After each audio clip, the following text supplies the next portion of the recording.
ಹೊರಗಡೆ ಬೆಳದಿಂಗಳ ತಂಗಾಳಿ, ಒಳಗಡೆ ವಿರಹ ವೇದನೆಯ ಬೇಗೆ. ನಾನೇನ್ ಮಾಡ್ಲಿ? ನಾಗಸುಂದರಿ ಆವಾಹಯಾಮಿ ಆವಾಹಯಾಮಿ.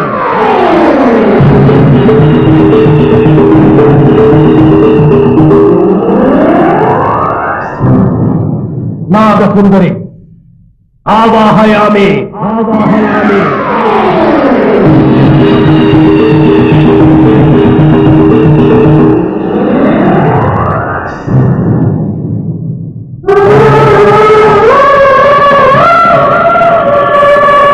ನಾಗಸುಂದರಿ ಆವಾಹಯಾಮಿ ಆವಾಹಯಾಮಿ ಆವಾಹಯಾಮಿ.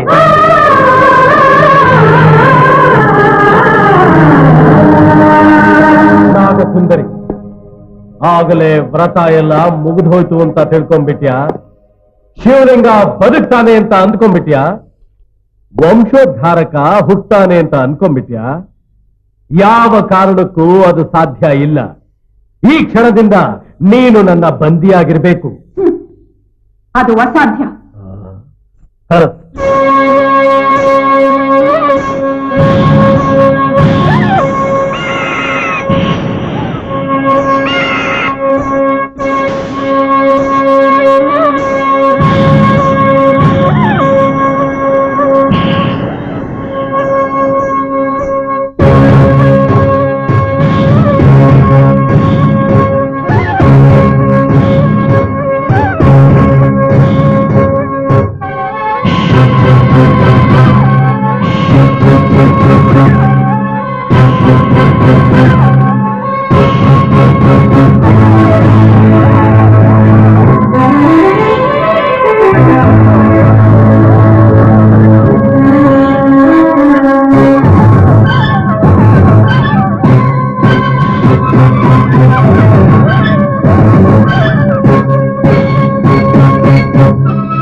ನಾಗಸುಂದರಿ, ನನಗೆಲ್ಲ ಸಾಧ್ಯ.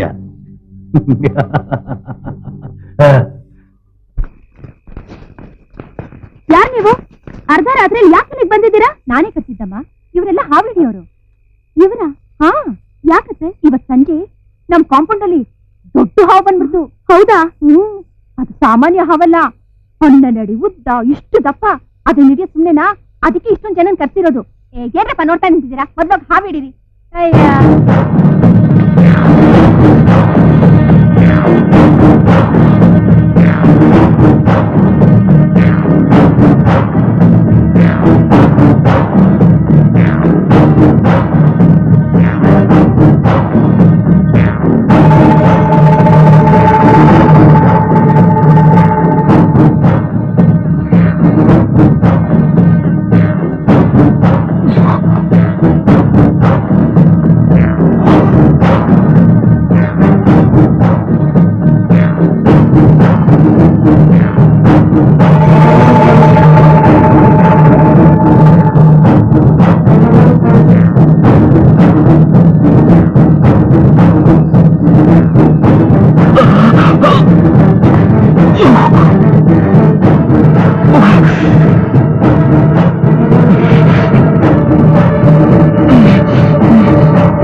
ಸಲ ಮಾರಮ್ಮನ ಜಾತ್ರೆಲ್ಲೇ ಮರಿ ಅಲ್ಲೋಡ್ರು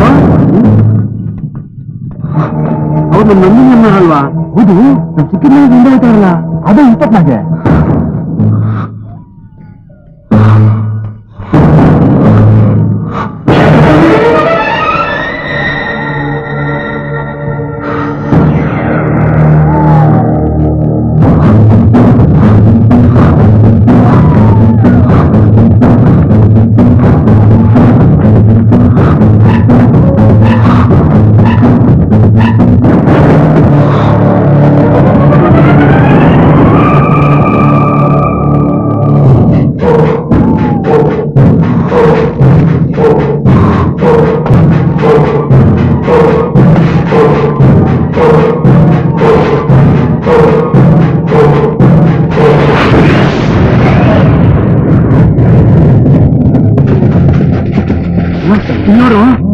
ಅಯ್ಯೋ ಸತ್ತೋಗ್ಬಿಟ್ಟಿದ್ದಾಳೆ.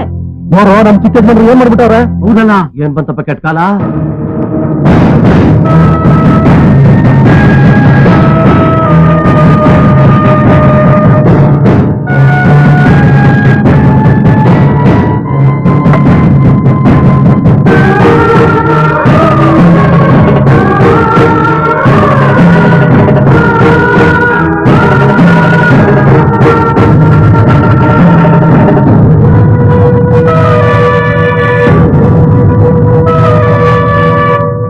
ಒಬ್ಬ ಧರ್ಮಾಧಿಕಾರಿ ಒಂದು ಹೆಣ್ಣನ್ನ ಹಾಳು ಮಾಡಿ ಸಾಯಿಸಿರೋದು ಅಕ್ಷಮ್ಯ ಅಪರಾಧ.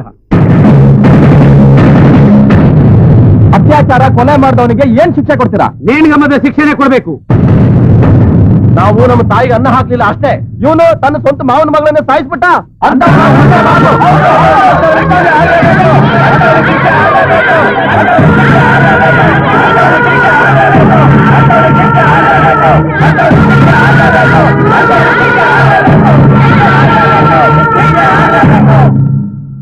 ತಲತಲಾಂತರದಿಂದ ಇದೇ ಧರ್ಮಪೀಠದ ಮೇಲೆ ಕುಳಿತು ಯಾವ ಸ್ವಾರ್ಥವೂ ಇಲ್ಲದೆ ತೀರ್ಪು ಕೊಡ್ತಾ ಬಂದಿದ್ದೀವಿ. ಇವತ್ತು ಅದೇ ಪ್ರಕಾರ ನನ್ನ ಮಗ ಆದ್ರೂನು ನ್ಯಾಯ ನಾನು ಮಾತನಾಡಬೇಕು. ಈ ರೀತಿ ಎಷ್ಟೋ ಘಟನೆಗಳನ್ನ ಮುಂಚೆ ನಾವು ನೋಡಿದ್ದೇವೆ.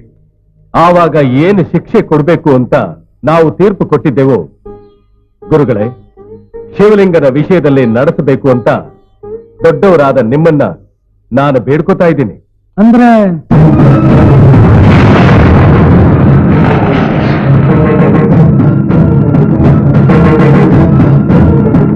ಹೌದು, ಅಪರಾಧಿಗೆ ಸಾಯೋವರೆಗೂ ಸಿಡಿ ಎತ್ಕೊಟ್ಟು ಸಾಯಿಸಬೇಕು ಎಂದು ತೀರ್ಪು ಕೊಡಲಾಗಿದೆ.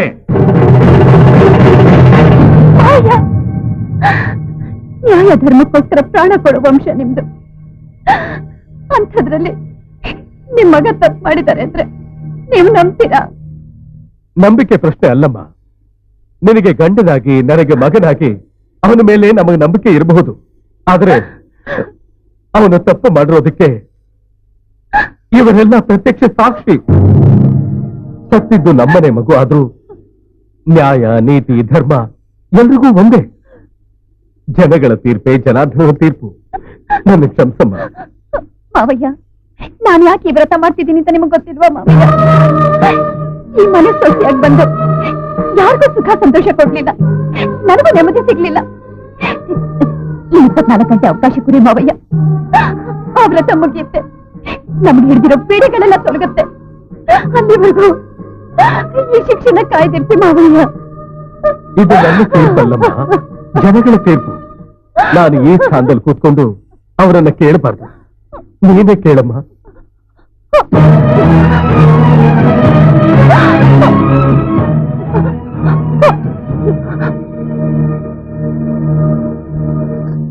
ಅಣ್ಣ, ನನ್ನ ಗಂಡನ ನನಗಿಂತ ಮೊದಲು ನೀವು ಕಣ್ಣು ನೋಡಿದ್ದೀರಾ. ಅವರ ಸ್ವಭಾವ ನನಗಿಂತ ನಿಮಗೆ ಚೆನ್ನಾಗಿ ಗೊತ್ತು. ಅವರು ಹೇಗ್ ಮಾಡಿದ್ದಾರೆ ಅಂದ್ರೆ ನೀವು ನಂಬ್ತೀರಾ? ನಂದಿನ ಬಗ್ಗೆ ತುಂಬಾ ಗೌರವ ಇಟ್ಟಿದ್ರು. ನನ್ನ 3 ತಂಗಿರ ಜೊತೆ 4ನೇ ಸಂಗೀತ ಹೇಳ್ತಿದ್ರು. ಅಂಥವ್ರು ಕೆಟ್ಟ ಕೆಲಸ ಮಾಡೋಕ್ ಸಾಧ್ಯನಾ? ನನ್ ಗಂಡನ್ ಕಾಪಾಡಿ ನನ್ಗೆ 24 ಗಂಟೆ ಕಾಲಾವಕಾಶ ಕೊಡಿ. 24 ಗಂಟೆ ಕಾಲಾವಕಾಶ ಕೊಡಿ. ಅಮ್ಮ ಅಮ್ಮ, ನೀವು ಬಂದ ಹೆಣ್ಣಲ್ವಾ? ನನಗೆ ಮಾಂಗಲ್ಯ ಭಾಗ್ಯ ಕೊಡ್ತೆ. ನನ್ ಗಂಡನ ಹೇಗಾದ್ರೂ ಮಾಡಿ ಉಳಿಸಿಮ್ಮ, ಹೇಗಾದ್ರೂ ಮಾಡಿ ಉಳಿಸಿ, ಹೇಗಾದ್ರೂ ಮಾಡಿ ನನ್ ಗಂಡನ ಉಳಿಸಿ, ನನ್ ಗಂಡನ ಹೇಗಾದ್ರೂ ಮಾಡಿ ಉಳಿಸಿಮ್ಮ, ಹೇಗಾದ್ರೂ ಮಾಡಿ ಉಳಿಸಿ. ನೋಡ್ರಪ್ಪ, ಮೊದಲಿಂದ ಶಿವಲಿಂಗನ ನೋಡ್ತಾನೆ ಇದ್ದೀವಿ. ಎಂದು ಈ ರೀತಿ ನಡ್ಕೊಂಡವನಲ್ಲ. ಏನು ಕೆಟ್ಟ ಗ್ರಹಚಾರನೋ ಏನೋ ಈ ರೀತಿ ನಡ್ಕೊಂಡ್ಬಿಟ್ಟ. ಈ ಮುತ್ತೈದು ತಾಳಿನ ಕೀಳೋದ್ ಬೇಡ, ಇವ್ ಕೇಳಿರೋ ಅವಕಾಶನ ಕೊಟ್ಟು ನೋಡೋಣ. ಅದ್ ಹೇಗಮ್ಮ ಕೊಡೋದು? ಎಲ್ರಿಗೂ ಗೊತ್ತಿರೋ ಹಾಗೆ ಅಪರಾಧ ಮಾಡಿದ ಇವನ್ಗೆ ಶಿಕ್ಷೆ ಆಗ್ಲೇಬೇಕು. ನೋಡಿ, ನೀವು ಕೊಟ್ಟ ಅವಕಾಶದಲ್ಲಿ ಇವ್ರ ನಿಜ ರೂಪ ಏನು ಅಂತ ನಾನು ತೋರಿಸ್ತಾ ಇದ್ರೆ ಇವ್ರ ಜೊತೆ ನನ್ನನ್ನು ಸಾಯಿಸ್ಬಿಡಿ. ಇಂಥ ಕ್ರೂರ ಮೃಗನ ಕಂಡು ಯಾರಮ್ಮ ಊರಲ್ಲಿ ಇಟ್ಕೋತಾರೆ? ಅಣ್ಣ, ಹಾಗೆಲ್ಲ ಹೇಳ್ಬಿಡಿ. ನನ್ನನ್ನು ನಿಮ್ಮ ಅಕ್ಕ ತಂಗಿ ಅಂತ ತಿಳ್ಕೊಳ್ಳಿ. ದಯವಿಟ್ಟು ಹಾಗೆಲ್ಲ ಹೇಳ್ಬೇಡಿ. ನನ್ನ ಉಳಿಸಿ, ನನ್ನ ಮಾಂಗಲ್ಯನ ಉಳಿಸಿ ಅಣ್ಣ. ಆ ತರಹದ ಮಾತಾಡ್ಬೇಡಿ. ಪಾಪ ಇಷ್ಟು ಬೇಡ್ಕೊಂತಿದ್ದಾಳೆ, ಒಂದು ಅವಕಾಶ ಕೊಟ್ಟು ನೋಡೋಣ. ಹಾಗಾದ್ರೆ ದೇವಸ್ಥಾನದ ಮುಂದೆ ಕಟ್ಟಾಕೋಣ.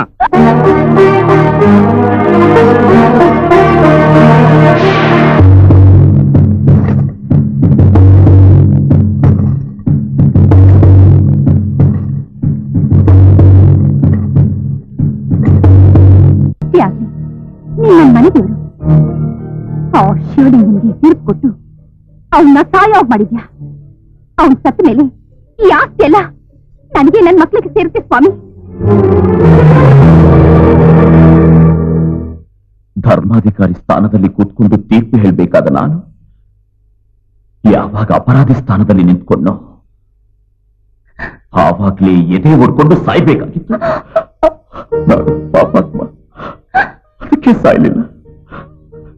ಇನ್ನು 24 ಗಂಟೆ ಬದುಕಿ ಏನ್ ಮಾಡ್ಬೇಕು, ಯಾರನ್ನ ಸಾಯಿಸ್ಬೇಕು? ನಿನ್ ಮುಖ ನೋಡಕ್ಕೂ ನನಗೆ ಅರ್ಹತೆ ಇಲ್ಲ. ಇನ್ನೂ ನನ್ನನ್ನು ಬದುಕಿಸಿ ಯಾಕೆ ಸಾಯಿಸ್ತಿದ್ಯಾ? ನನ್ನನ್ನು ಸಾಯಿಸ್ಬಿಡು, ಸಾಯಿಸ್ಬಿಡು. ತಪ್ಪು ಮಾಡಿರೋರು ಶಿಕ್ಷೆ ಅನುಭವಿಸ್ಬೇಕು. ಯಾವ ತಪ್ಪು ಮಾಡ್ತಿರೋರು ಯಾಕೆ ಸಾಯ್ಬೇಕು? ನಂದಿನಿ ನಾನ್ ಸಾಯಿಸ್ಲಿಲ್ವಾ? ಅದು ತಪ್ಪಲ್ವಾ? ಅದಕ್ಕಿಂತ ದೊಡ್ಡ ತಪ್ಪು ಮಾಡ್ಬೇಕಾ? ನೀವ್ ಯಾವ ತಪ್ಪು ಮಾಡಿಲ್ಲ.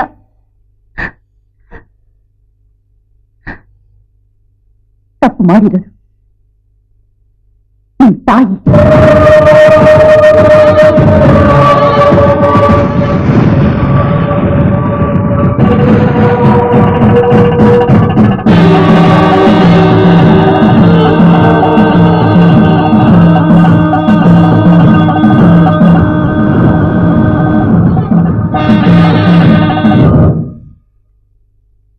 ನಾಗಲಕ್ಷ್ಮಿ,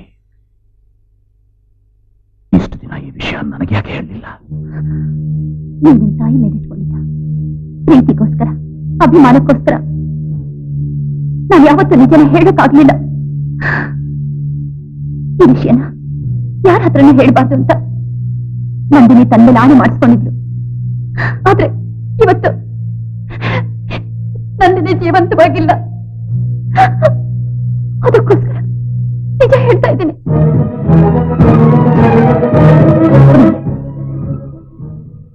ಇದು ಹೇಳ್ತಿರೋದ್ರಿಂದ ದಯವಿಟ್ಟು ನನ್ನ ಕ್ಷಮಿಸಿ, ದಯವಿಟ್ಟು ಕ್ಷಮಿಸಿ. ಶಿವು, ನನ್ ಕಂದ, ನಿನ್ಗಿಂತ ಪರಿಸ್ಥಿತಿ ಬರಬಾರ್ದಾಗಿತ್ತು ಕಣಪ್ಪ, ಬರಬಾರ್ದಾಗಿತ್ತು. ಈ ತಂದೆಗೆ ಸ್ವಲ್ಪನಾದ್ರೂ ಬುದ್ಧಿ ಬೇಡವಾ? ಹೆತ್ತ ಮಗನಿಗೆ ಈ ರೀತಿ ಶಿಕ್ಷೆ ಕೊಡೋದ ನನ್ನಿಂದ ನೋಡಕ್ಕಾಗ್ತಿಲ್ಲ ಕೊಡು, ನನ್ನಿಂದ ನೋಡಕ್ಕಾಗ್ತಿಲ್ಲ. ನೀನಿಂದೆ ನಾನು ಹೇಗಪ್ಪ ಬದುಕ್ಲಿ? ಪರಮೇಶ್ವರ, ನನ್ ಮಗನ್ ಕಳ್ಕೊಂಡು ನಾನು ಹೇಗಪ್ಪ ಬದುಕ್ಲಿ? ಏನಮ್ಮ, ನಾನಿಲ್ದೆ ನೀನು ಬದುಕೋಕ್ಕಾಗಲ್ವಾ? ಹೆತ್ತ ಮಗನಿಗೆ ತಂದೆ ಕೊಟ್ಟ ತೀರ್ಪು ನೀನು ತಡೆಯೋಕ್ಕಾಗ್ಲಿಲ್ವಾ?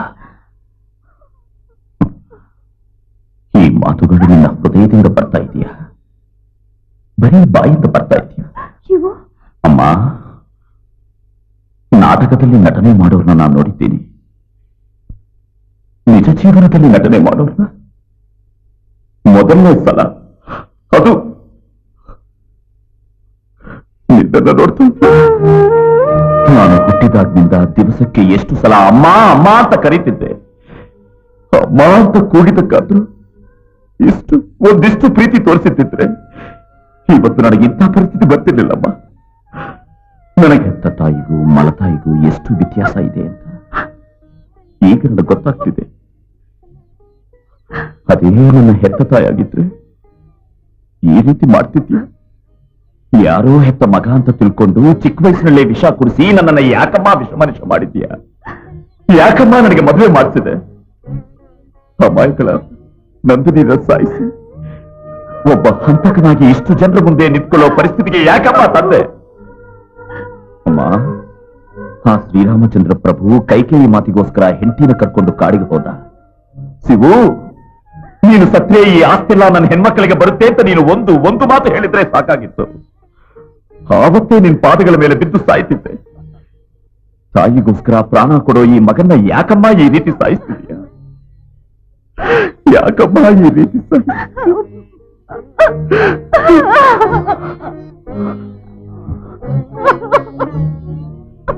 ಯಾವ ಸಂಬಂಧ ಇಲ್ದಿರೋ, ಯಾವ ಪಾಪ ಮಾಡ್ತಿರೋ ಈ ನಾಗಲಕ್ಷ್ಮಿಗೆ ಯಾಕಮ್ಮ ಇಂಥ ಶಿಕ್ಷೆ ಕೊಡ್ತಿದೀಯ? ಹೇಳಮ್ಮ, ಹೇಳು.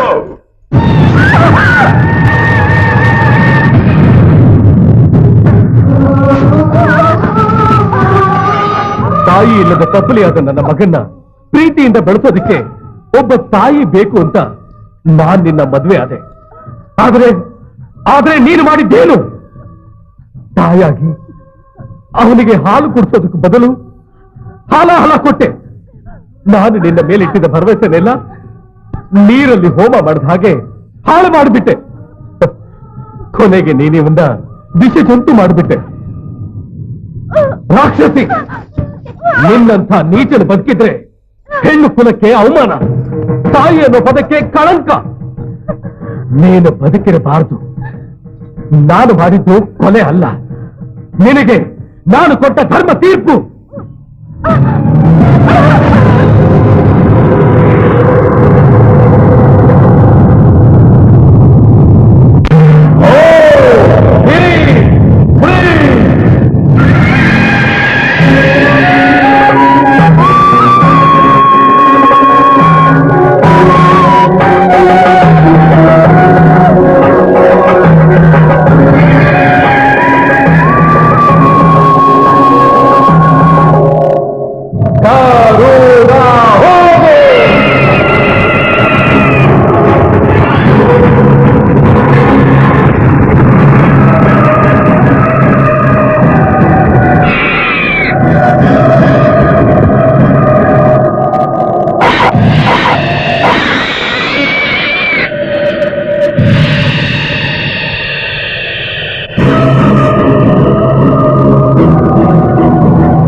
ಅಮ್ಮ ತಾಯಿ, ನೀನು ಸಾಮಾನ್ಯ ಹಾವು ಅಂತ ತಿಳ್ಕೊಂಡು ನಿನ್ನನ್ನು ಕೊಲ್ಲಕ್ ಪ್ರಯತ್ನ ಪಟ್ಟು ನಮ್ಮೆಲ್ಲರ ಕಣ್ಣುಗಳನ್ನ ಕಳ್ಕೊಂಡು ದಯವಿಟ್ಟು ನಮ್ಮನ್ನು ಕ್ಷಮಿಸಮ್ಮ.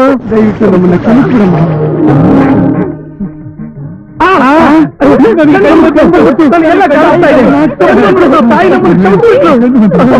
ತಪ್ಪು ಮಾಡೋದು ಸಹಜ. ಪಶ್ಚಾತ್ತಾಪದಿಂದ ಅದನ್ನ ತಿದ್ದುಕೊಳ್ಳೋದು ಮನುಷ್ಯ ಗುಣ. ನಂಬಿದವ್ರನ್ನ ಕೈ ಬಿಡಲ್ಲ ಅನ್ನೋದಕ್ಕೆ ನೀನೇ ಸಾಕ್ಷಿ. ಎಷ್ಟೇ ಕಷ್ಟ ಬಂದ್ರು ಅದನ್ನ ಹೋಗ್ಲಾಡ್ಸಿ ನನಗೆ ಒಳ್ಳೇದ್ ಮಾಡಿದ್ಯಾ. ನೀನು ನನಗೆ ಮಾಂಗಲ್ಯ ಭಿಕ್ಷೆ ಕೊಟ್ಟಿದ್ಯಾ.